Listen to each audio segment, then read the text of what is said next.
李國祥歌聲中嘅香港變奏。喺香港嘅音樂史上，李國祥或者佢唔係最耀眼嘅明星，但佢嘅歌聲卻如同一面鏡子，映照出呢座城市從繁華到迷惘嘅轉變。佢嘅音樂生涯從1991年嘅南沙拉初試提升，到2005年循環再唱嘅低語告別，跨越咗香港歷史上一個充滿變遷與矛盾嘅時代。佢嘅生命軌跡同香港嘅時代變遷交織在一齊，既係個人嘅奮鬥史，更係城市靈魂嘅注腳。藍色嘅起點，1991年嘅夢想與不安。李國祥嘅音樂之旅始於1991年。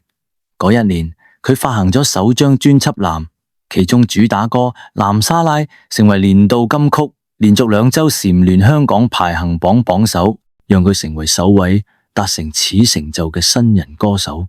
然而，呢位歌手嘅成名之路並唔平坦。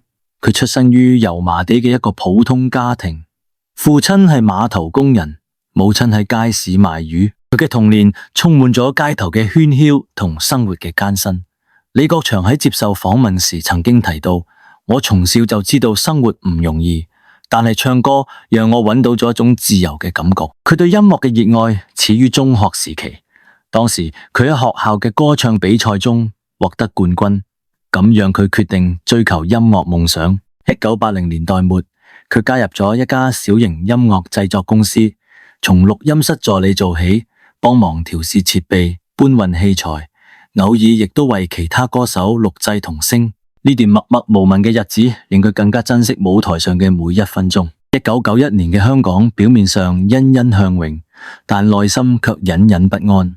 雖然霓虹燈下嘅街道象徵住繁榮，但距離1997年回歸僅剩6年，市民對未來充滿疑惑。南沙拉嘅旋律中，隱約流露出對現實嘅焦慮同對夢想嘅堅持。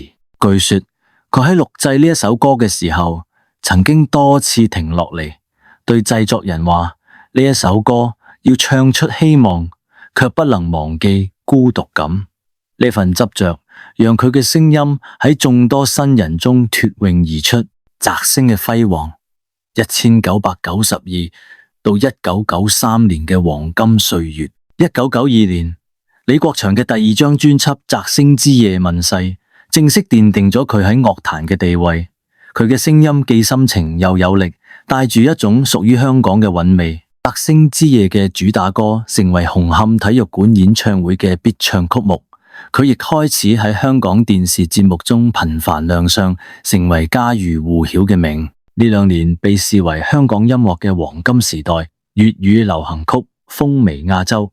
張國榮、梅艷芳4大天王嘅聲音佔據咗排行榜嘅高位。與呢啲巨星相比，李國祥並冇耀眼嘅外表或商業化嘅包裝，但係佢嘅音樂卻憑借真摯嘅情感打動咗無數聽眾。佢嘅第3張專輯《愛未完》更係獲得金唱片銷量，並讓佢代表香港參加日本港島嘅東京音樂節。然而1993年，香港社會嘅氣氛開始悄然轉變。